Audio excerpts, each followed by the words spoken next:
sorry to keep you waiting, but we had another session, and then Leila got caught up with a number of people who wanted to ask her questions. So anyway, so we're going to kick this off. This is essentially about the whole idea of Greater Israel, and this session is essentially um, grounded in what Israel has been doing for over 1 year after the Hamas attacks on October 7th, 2023. Um, this is about the Israeli entity's aggression against Lebanon. Now, of course, given the Syrian civil war and the rise of HTS, which is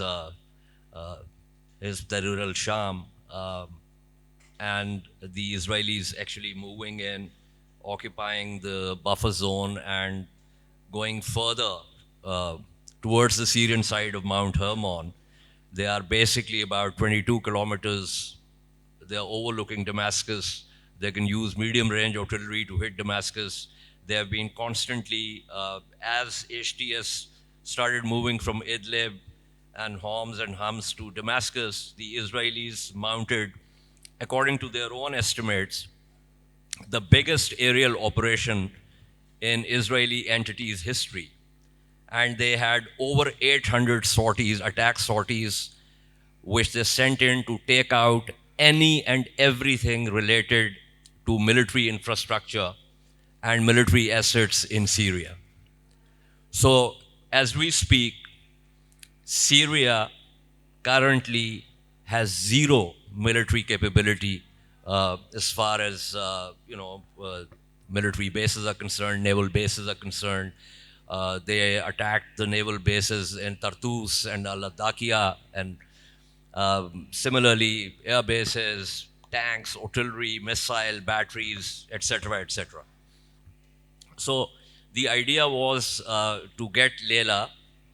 Leila, for those of you who don't know her, has been a long-standing Lebanese journalist, war correspondent. She even reported on the 2006 Israel-Lebanon war. For the last more than a year, she has been traveling constantly within Lebanon, north and south and east, reporting. She's also the chief editor of MENA Uncensored. As far as her academic training is concerned, she's a political economist and also an international law expert. So without further ado, I'll just get Leila to make an opening statement, and I'll have a couple of questions, and then I'll open it to the floor, and anyone who's interested in trying to figure out what the hell is happening there is most welcome to ask questions. Leila? Can you hear me? Okay, it's working perfectly. For those who attended last year's session when we were speaking about Gaza and what the Israelis are doing in the region, you clearly remember when I said that it's going to extend and expand and it's going to be a vicious war. We had another guest speaker who actually we didn't see eye to eye on the matter. He didn't believe that's going to extend more than a few months. And now here we are, 15 months later. The war is still ongoing in Gaza, and it has expanded to the West Bank, to Syria, to Lebanon. Despite the ceasefire, the Israelis continue to do what you call infringements and violations to that ceasefire agreement or understanding. When it comes to Syria, it's very important for people to know that when the Israelis destroyed all the capabilities of the Syrian Arab army, the national army, on the ground, in front of everybody's eyes, and nobody did anything, the Israelis didn't stop at that. They also took a larger chunk of South Syria beyond the buffer zone, as Mr. Ejaz had said over here. The current area that they have taken over is more than double the size of Gaza. We're talking over 500 kilometers squared. That includes Mount Hermon. It's one of the highest terrains in South Syria and in South Lebanon that overlooks not only both countries, but also deep inside the Palestinian territories all the way to the Jordan Valley. It's a very strategic region for the Israelis to take over so they can control all three countries at the same time. The Israelis are not going to stop there. The attacks are going to continue. for two reasons. One, Benjamin Netanyahu, aka Benjamin Miliakowski, that's his original name. He changed it to Netanyahu to insinuate that he's part from the region, but he's not. He's originally from Poland. So Benjamin Miliakowski is under severe pressure internally because there are corruption cases against him. If this war ends with an agreement with the Palestinians, let's say with Hamas, to have a ceasefire, and he respects that, that means the internal community will have time to go and prosecute him. He'll have to go to trial. But he cannot go to trial when he has thousands of the Israeli settlers' homes destroyed, and he had dragged this whole entity into war without any material, what you call results on the ground. So he needs that victory, saying that I created greater Israel for you. Why are you putting me to trial? But he hasn't achieved that yet. So unless he achieves something big for his own people, he doesn't want to go to trial, so he will not end this fight. And he's capping on the American greed and actual fight with the Russians that is translated in our region, because the current fight that they're seeing, it's not Israeli Arab, and it's not Israeli Palestinian or Israeli Lebanese. It's actually the Americans versus the Russians, and they're using their allies and proxies and the people who are under their wing in this region to fight that war with them, deplete everybody's resources, and then they can move in and do what they want. The Americans don't have a military base on the shorelines of the Mediterranean in the Eastern Mediterranean region. The Russians have that in Syria. The British have that in Cyprus. The Americans only have military bases in Jordan, which is away from the Mediterranean, deep inside, and they have illegal bases inside Syria, not by the waters. That's in Tanaf and Konoko. Tanaf is closer to the Iraqi-Jordanian borders, and Konoko is in eastern Syria in Deir ez-Zor. And both areas do not logistically help the American presence to take over not only energy resources, but also to create their own military base. They need something by the water so their aircraft carriers can come. In that sense, the Americans are giving a leeway for the Israelis to create a greater Israel in the region. And the Israelis are using the American plan to have their military base over there to expand their territories as well. So it's a symbiotic relationship. What we're going to see forward is more infringements to ceasefire agreements. Even if a ceasefire agreement materializes with the Palestinians, the war is not going to stop. The Israelis have moved from the soft underbelly of Gaza and the West Bank now to enforce their plan northwards in Syria and in Jordan. Going forward, you'll find major fights happening in the West Bank. The war will resume against Lebanon because the 60 days are up. Time is ticking for the Israelis to withdraw from South Lebanon according to the ceasefire agreement. January 25 of this year, which is in 2 weeks from now, marks the 60 days for the Israelis to withdraw from South Lebanon. If they don't withdraw, Lebanon will resume its fight possibly against the Israelis, or at least under international law, they have the right to fight because the Israelis continue to occupy our land. So expect more fractions to happen in the region. Expect the Americans and the Europeans to move forward to divide the countries in the region based on their own notion of what a new Middle East will be, and expect the Israelis trying to cap on that to take more land on the ground. So, given the immediate, obviously, Netanyahu doesn't really want the war to end. He's got his troubles, legal troubles. The Israeli occupation forces, in fact, we were talking about this. They put out a report about a week ago in which they talked about the rising rates of suicide among the reservists. And also hundreds of reservists are now so fatigued and tired that they don't want to report for duty. So the IOF is kind of putting pressure on Netanyahu. They've been trying to do that for a while. But the idea of Eretz Yisrael dates back to the formation of this entity, illegal formation of this entity. So I want you to throw some light on that. I mean, in the 80s, for instance, a reporter asked Menachem Begin about the borders of Israel, and Begin turned to him and said, but they are all given in the Bible. Uh, we saw the same kind of thing. It's been reported by Israeli historians like Ilan Pape and Benny Morrison and others about how Ben Gurion and Chaim Weizmann were into this entire idea of, expelling the Palestinians, the first Nakba that we talk about, and to create more space and land for the Israeli entity. So there has been this constant idea of occupation and then not going back and then creating settlements and all that. And recently we saw a number of IUF soldiers, uh, they were using a patch on their uniforms with the map of the so-called Greater Israel, which included Jordan, parts of Syria, Lebanon, even parts of Saudi Arabia. So whether that becomes a reality or not, the fact is that there is a clear understanding within the Israeli entity among the Zionists that they need to reclaim the so called old biblical lands of Canaan. So I just want you to give us a sense of that. And I know that you've been, pushing back on this propaganda for a long time. But are you getting any traction? Is there clarity among people outside the region of what exactly the Israelis are I trying can to tell you do? one thing. The more traction we get, because we do Twitter spaces, and it gets people from across the world to listen to the facts on the ground rather than the so-called crappy propaganda that they've been trying to insert into people's minds for decades now, through international media and through other media outlets. They keep attacking us on social media, and when they can't fight the facts, what they do is character defamation and character assassination. So at one point, they accused me of stealing Palestinian money, which is really funny because I go into spaces to support Palestinians and give news.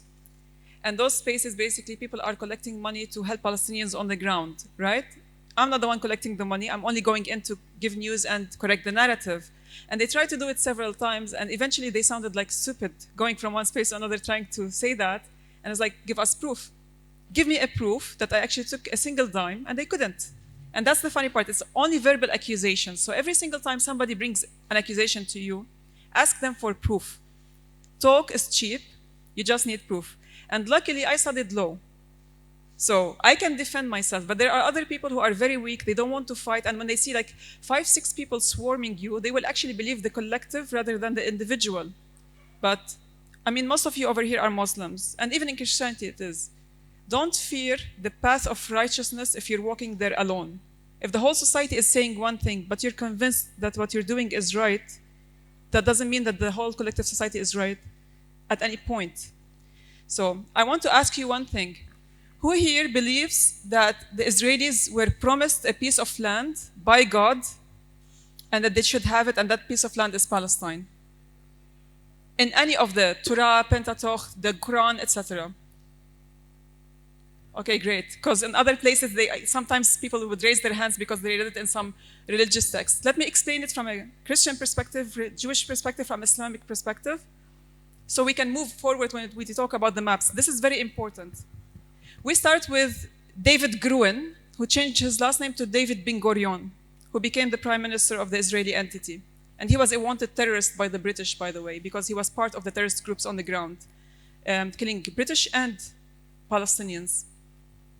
David Gruen prided himself as an atheist who never set foot in a synagogue. That's the prime minister of Israel, okay? That person once had an argument with someone whereby he told that person, God promised us this land. Well, if you are an atheist, which God are you talking about? And which God promised you that land? We start from this, and it's a factual narrative. It's not like basically a joke that we tell around. It has become a joke, but it's reality. In the Quran, God tells Prophet Moses and his people to go to a certain land. And if you actually read the verses of the Quran, you reach a place, and this is very important for people to understand Arabic language, because they had broken the covenant with God and they worshipped a calf made of gold that they made themselves. God banned them from reaching that land. And Prophet Moses never stepped foot in Palestine, by the way. Okay? What happened actually, by the time they reached that land, 40 years of being desolated in a desert, a whole generation had been changed and a new generation of Hebrews came to existence. The older ones perished, and the new ones came. And they weren't able to get into the promised land. God says in the Quran, وَاسْكُنُ الْأَرْض. He said, live in earth. He didn't say this earth, هذه الأرض, specifically. He spoke in general. And we do believe as Muslims that every word in the Quran has a specific meaning. God means something behind it. So that's why he chose this word and nothing else. Like when he uses walida and for a mother. Walida is the one who gives birth, tulad in Arabic. Is the person who actually raises. You can be a mother who gives birth and raise a child, and you can be only the mother giving birth. That's why in the Quran there are different verses when he's addressing, for example, the wife of the Pharaoh, Asia. He didn't call her walida, he called So the whole idea is that there are specific words. When it comes to the map of Palestine, it's very important. God didn't say, go to this land, because God had given them a punishment for the descendants of Jacob, the Israelites. He said, you are punished, you should live in diaspora, in the countries that you go to, until Messiah comes, and then basically he gathers you into his kingdom. And that actually translates, and this is from the Torah, and this is from the Bible, that they were punished to live in diaspora until Messiah comes. In the Quran, God says, live in earth, not this earth or this place. So again, this is the punishment that they have to live and multiply across the earth, not in Palestine. So they should be under punishment. What you see today are not Jews living in Palestine. You see Zionists living in Palestine. If you're an actual Jew, you will fear God's punishment and you will continue to live in exile until your Messiah comes and brings you to his kingdom. That's the first thing. When they talk about the maps of Greater Israel, which has all of Lebanon, all of Syria until the last southern part of Turkey, and all of Palestine, all of Jordan, parts of Saudi Arabia, parts of Iraq, parts of Egypt, that has never been, throughout history, part of any Jewish supposedly kingdom throughout history. We're going to talk about 5,000 years of history in that region. We're not going to go 8,000 years. Let's say 5,000 years, okay? Of the 5,000 years, the Jewish kingdoms that existed, as per historians, did not exceed 290 years. The rest were for the people of that region who were living there. The funny part is that in their own books, Prophet Abraham, who is not Jewish, by the way, as per Muslims and per Christians as well, he's not Jewish. He's the father, his offsprings were Prophet Jacob, who was nicknamed Israel. And Prophet Jacob is not also the forefather of the Jews. It's Moses who brought the Ten Commandments. So Prophet Abraham was not Jewish. He moved from Iraq, to modern-day Iraq, all the way to modern-day Palestine. In their books, Prophet Abraham actually bought a piece of land that had a cave in it so he can bury his family over there. He bought that piece of land from the king of that area. He was Canaanite king. So if the land actually belonged to the Hebrews and Prophet Abraham was Jewish as they claim, why did he buy a piece of land from the king of that land? But it's his land, right? It doesn't make any sense. So when you look at the actual history that they're trying to falsify, it all stands against them.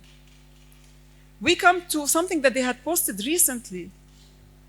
As recent as last week, the Israeli occupation, the Zionists, put out, and they falsely call themselves Israelis to insinuate that they are part of the land because of Prophet Israel.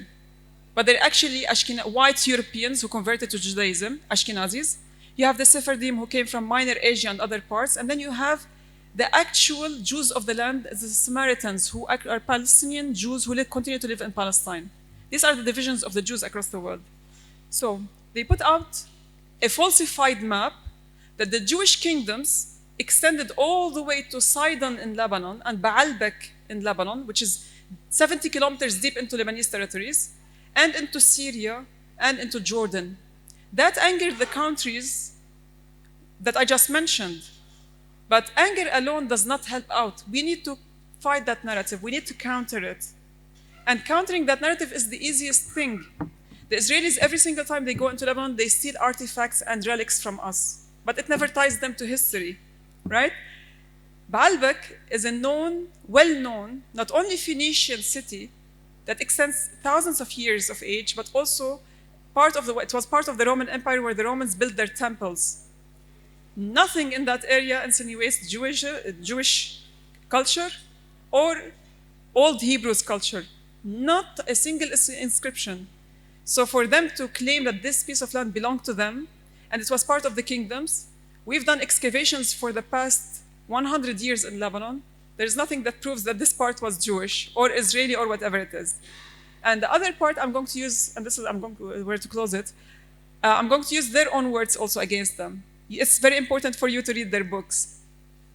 The king of Sidon and Tyre was friends with King Solomon, our prophet Solomon. Okay? And in their narrative, that king, our king, had gifted King Solomon cedar wood to build his temple. And he was friends with not only King Solomon, but with his father, King David. So if at any point Lebanon, including Tyre city, all the way to Sidon and Baalbek, belonged to King Solomon and King David, they wouldn't have taken this as a gift. It's theirs in the first place. But there was a limit for the kingdom of Solomon that never exceeded Akka or Acre, because that's where Lebanese or Phoenician force extended. So part of Palestine today is originally part of the Phoenician kingdoms, not the other way around. And the Jews or the Israelis didn't have any extension in Lebanon. They had some prophets living in South Lebanon, but that wasn't part of what you call their kingdoms. Thanks, Leila, for the historical trajectory. It's all given. I mean, if you look at the Book of Numbers, where you know, basically God tells Moses to select 12 men, and the Book of Numbers actually gives the names of 2 Caleb and Joshua. The Quranic verses in Al-Ma'idah, they do not give the names, but they basically repeats the story about this. But time to open it to the floor. I want as many questions as we have. We have about 30 minutes. So go ahead, introduce yourself and ask your question.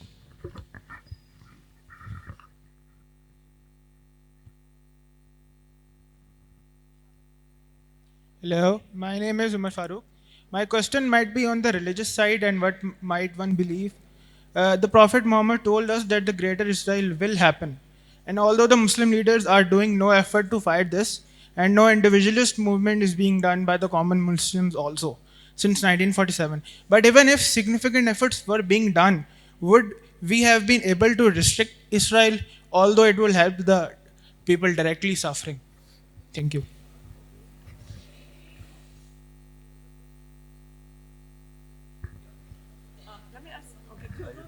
Just take 3 questions.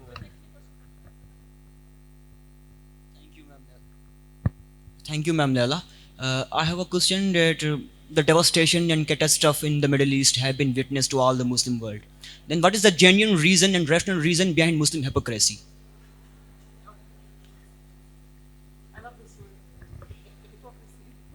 Thank you, Ms. Leila. My name is Ejaz Haider, and I have a more contemporary question. You recently had a new president, your chief of army staff on. What are the implications of him being your new president, and will it help counter Israel or not? Yeah, the new president. What are the implications? What are the implications of having a new president in Lebanon? Okay. Can we have one more question from there? And then I'll answer. My question my question is that after the project of modernity in overall the world, we see that they create a word, then they give the word a meaning, and then they label that word where they want to fix that. If we try to see the things from religious point of view, it appears if we study Kabbalah, study Sufism, and even within Christianity, the deeper truth, it appears that all the religions are advocating the same God. For example, Abraham was basically the father of all the monotheistic religion in which Jews, Christian, and Muslims. So it appears that religion is basically the target in modern world, and where it suits that religions are fighting against religion, they try to propagate it through media and things like that. But when the religion turns against them, they create a deviance. For example, in your previous session, you mentioned about Hezbollah. So Hezbollah fighting is generally thought as the fight against Iran, and then they turn that with Saudi Arabia from religious point of view. So how can we basically tackle this issue on the basis of religious ground? Because there are many people who follow perennial wisdom in modern age. They advocate that Judaism, Islam, and Christianity all advocate the same truth at a deeper level with their own specialized experience within particular religion. Can this theory or yeah, this point of view provide as a counter narrative towards against greater Israel that we are basically advocating on the basis of Judaism and things like that? So when it comes to the first question, maybe because I studied Sharia for 4 years as part of my legal studies, there has never been a single hadith by the Prophet about Greater Israel or the Israeli land. In fact, even what's being said in the Quran about the Israelis, Banu Israel, it's not about modern day Israel, and as I explained, it's the descendants of the Prophet Jacob, who was nicknamed Prophet Israel, and his 12 sons who started the 12 tribes. All the talks about them is in the past tense except in one verse, وَلَتُفْسِدَنَّ فِي الْأَرْضِ مَرَّتَيْنِ, and you shall corrupt the earth twice. We do believe that they corrupted it the first time, about 2,000 years ago, when they did what they did to Jesus, among other things. I'm talking about Islam, right? And after that, it is believed that they will be the ones who are going to corrupt the earth. But it's not about the Israelis themselves, the Hebrews, not the modern day Israelis who come from across the world, and most of them have nothing to do with the original Hebrews. We're talking about the Zionists. And you can be non-Jewish Zionist, you can be a Christian Zionist, you can be a Muslim Zionist, by the way, supporting what's evil, supporting corruption, supporting the annihilation of other populations in the name of religion, which not a single religion, not even Islam, called for. The original Jewish faith, if you actually read it, it says forgiveness is best. It doesn't say kill every child, woman, etc. That was added by the rabbis because the Jews reached a certain position in their corrupt, political Jewishness, where they accepted the words of rabbis as the word of God. So whatever they added to their original text became the word of God. Whereas the original Jewish faith is so beautiful, it says forgiveness is best. But it was a materialistic, what you call religion. That's why Christianity came as very spiritual, and then Islam came as a moderation to combine both and correct what people had deviated from. So there's nothing in Islam that says Greater Israel or promises them a land. There's nothing in the Hadith or in the Quran. And the only thing that's spoken about for the future is that those people will corrupt the earth twice. And that's when you have the end of times narrative, among other things. And this is where people, they differ about the narrative on this matter. So when it comes to the Israeli occupation and the Israeli entity of modern world, it's a politicized entity that's using religion and falsifying it for its own ends. And those who are supporting it are doing the same. Does that answer your question? Yeah.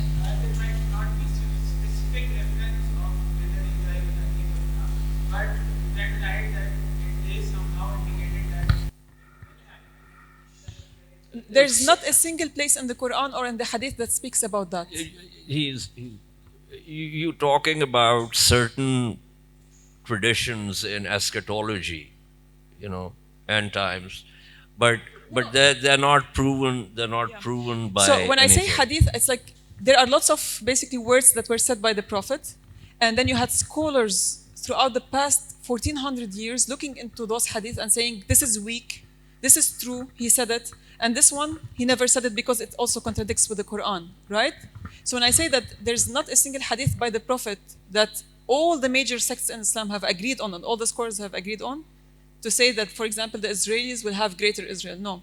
What is being spoken about is corruption. وَلِتُفْسِدَنَّ فِي الْأَرْضِ مَرَّتَيْنِ. You will create strife or sedition on earth twice. But they didn't specify where.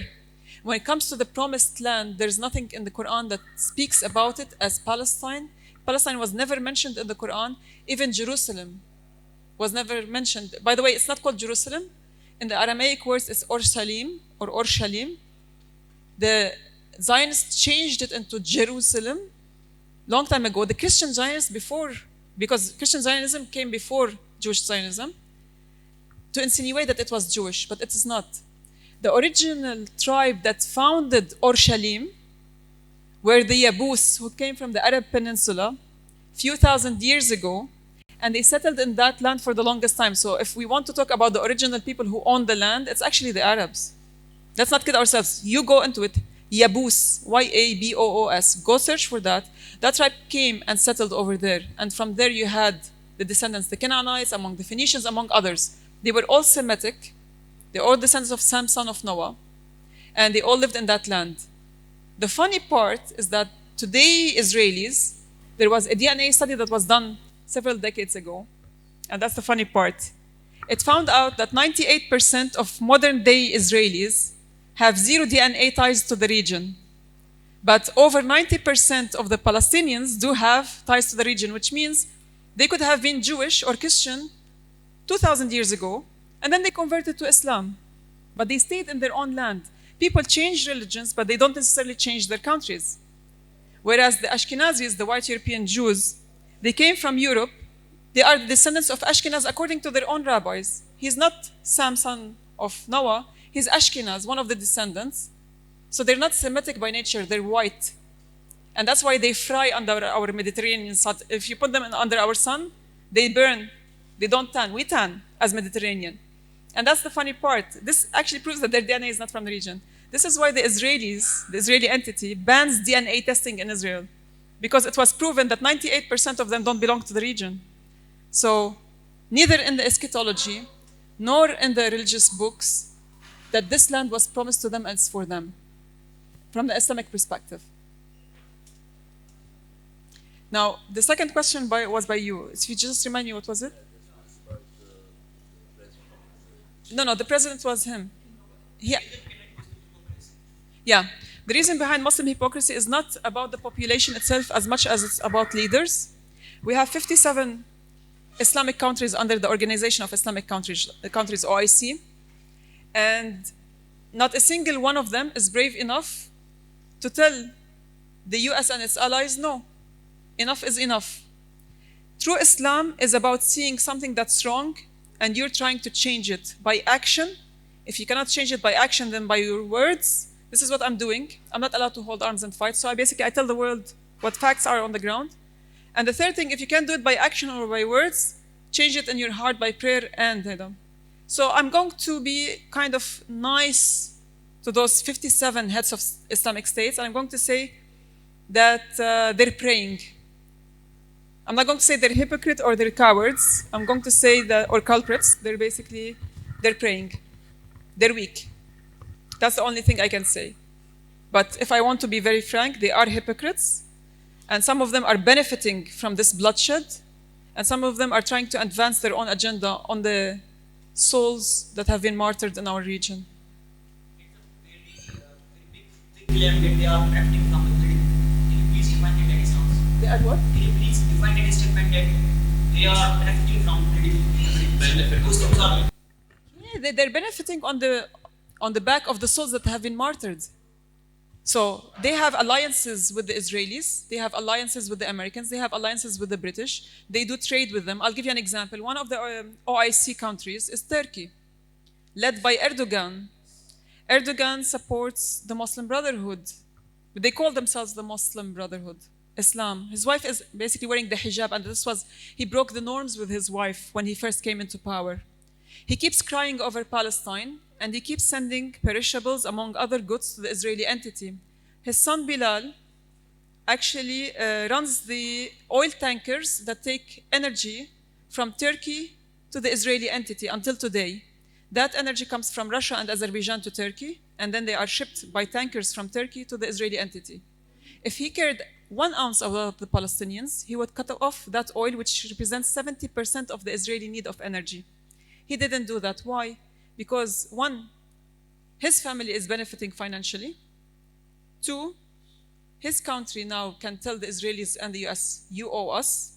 He's advancing his own agenda, and he doesn't give a damn about Palestinians dying or not. I had the pleasure of actually facing him in 2013, early 2013, 2012, 2013, in Sharjah, where I was a reporter in the United Arab Emirates. I was with the Wall Street Journal and Dow Jones Newswires at the time. And a month before he came to Sharjah to attend the government summit, he had signed a military agreement with the Israelis to send them boots, among other things, military fatigue. Then he came to the Sharjah government summit. And the first thing he did on the podium was cry over Palestinians being killed by the Israelis, and we need to support Palestine. And I was sitting there, I was like, are you freaking kidding me? So I had prepared the question. I didn't have the time to ask it among the audience. So I ran outside and I waited for him outside, and he had his own bodyguards with him. And I jumped on the occasion and told him, don't you feel ashamed that you're crying over Palestine when you just signed a deal with the Israelis? Didn't even finish the word Israelis. One of his bodyguards had pushed me on the side. I nearly tripled over the stairs. And I filed a complaint to the media office at the time in Sharjah. They understood the situation. But this is how hypocrite he was. That's from 2013. And he's been repeating the same narrative. He tells people what they need to hear. He's Donald Trump, but more eloquent. That's one of the OIC leaders. So again, I think he's praying in his heart to change the situation because he can't do it. Poor him. When it comes to our president, look, I come from a family which has military generals in them. I love the army, but not to an extent where I would want, for example, a military dictatorship in any place. The army has a role to defend the country, and that's where it should be, right? Our constitution in Lebanon was amended in 1990 after 15 years of a civil war, and we had something called the Ta'if Accord that was forced on the Lebanese, that took away all the presidential powers and distributed them over what you call the cabinet as a whole, all of the ministers in the cabinet. So our current president has zero powers.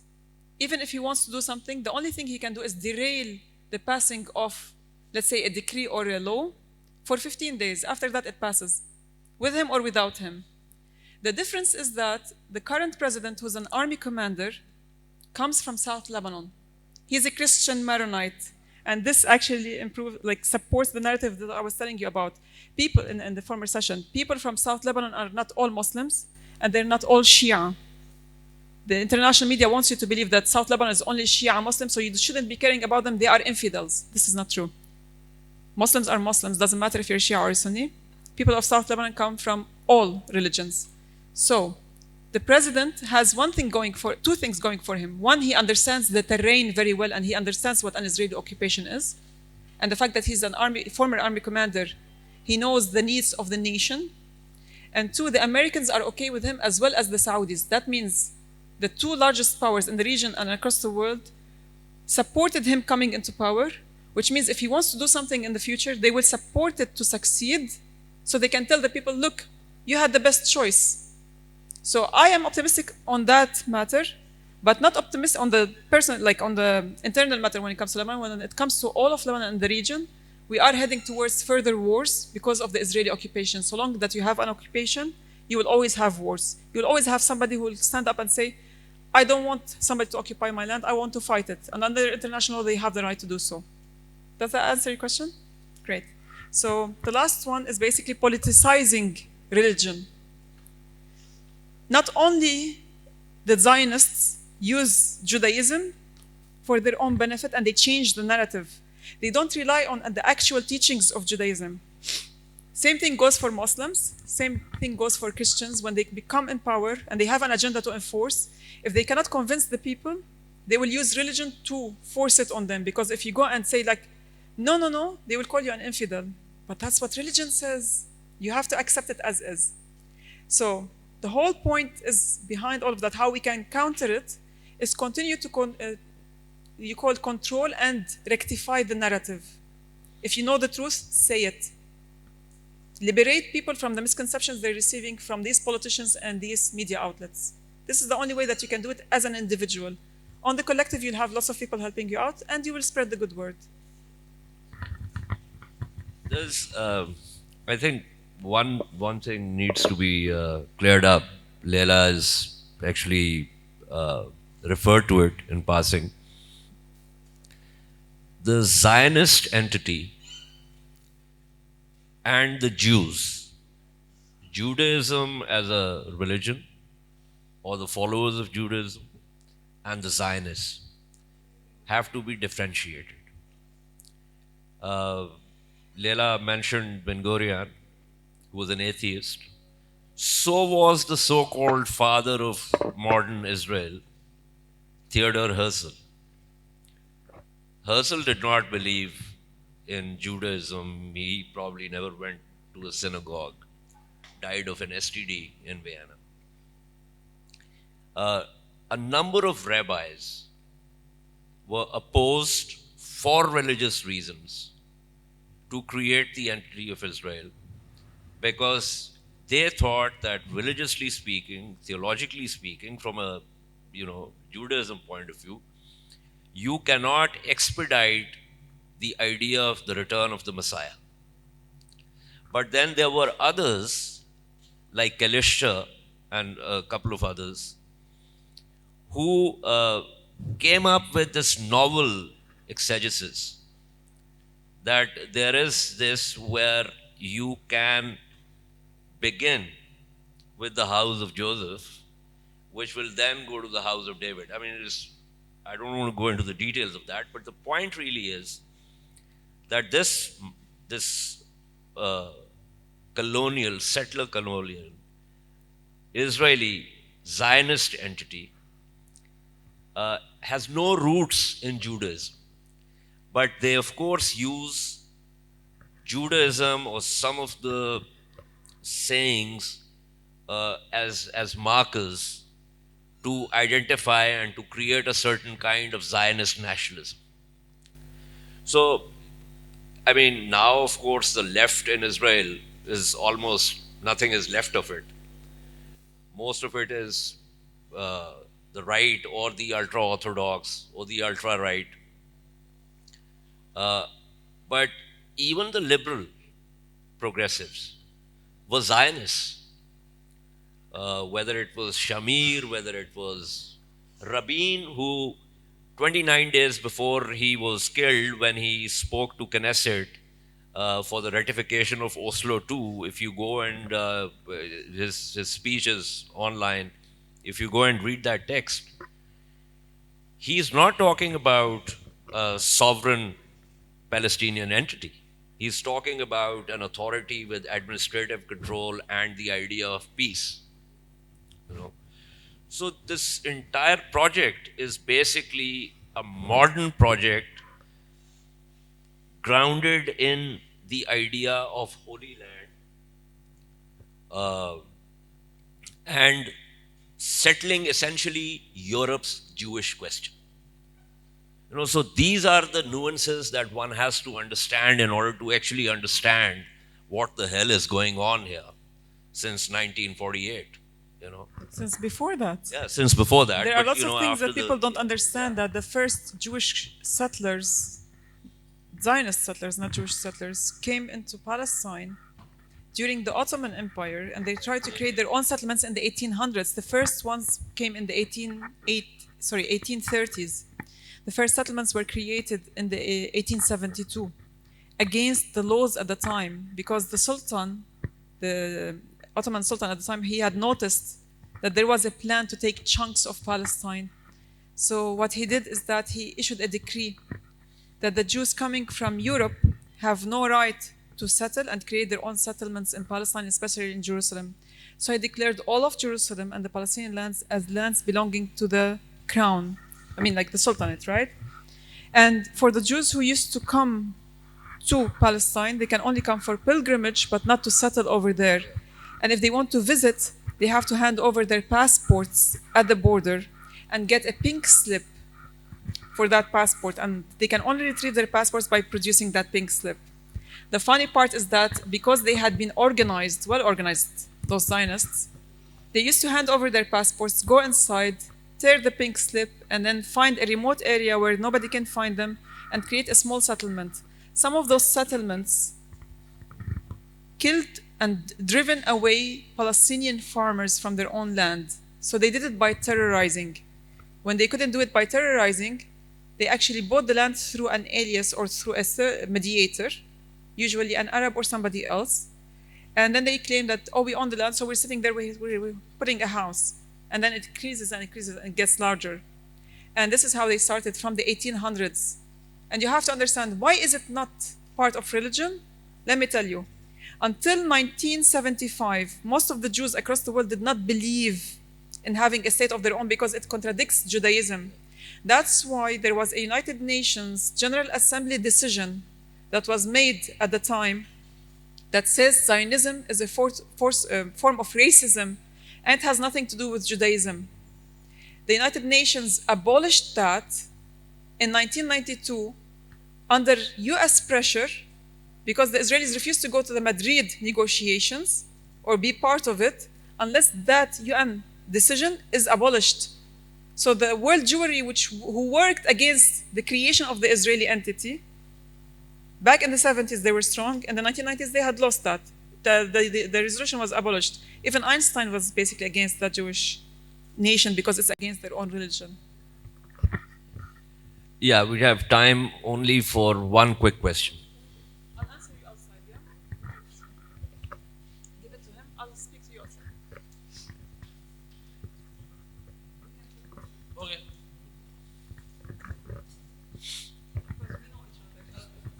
Assalamu alaikum. My question was that why do we still hope that the United Nations will help the Muslim cause when we can see that it's clearly for the white men?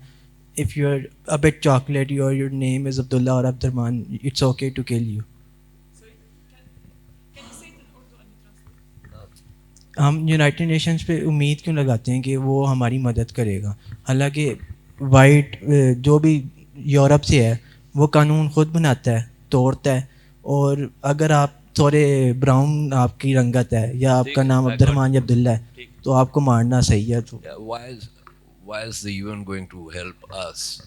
Because the international law and the rules of business are being made by the white people, and so the browns don't matter. Yeah.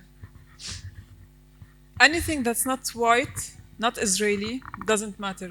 Even Christians don't matter. You have to be Israeli, not even Jewish. You have to be Israeli so you can matter to the international community, apparently. You had over 50 million people, Christians, annihilated during World War II. The world doesn't care about them. There's no memorial for them. They do have Remembrance Day, but it's for everyone.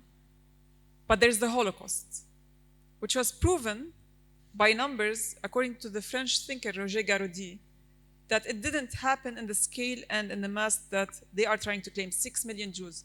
6 million Jews did not live in Germany.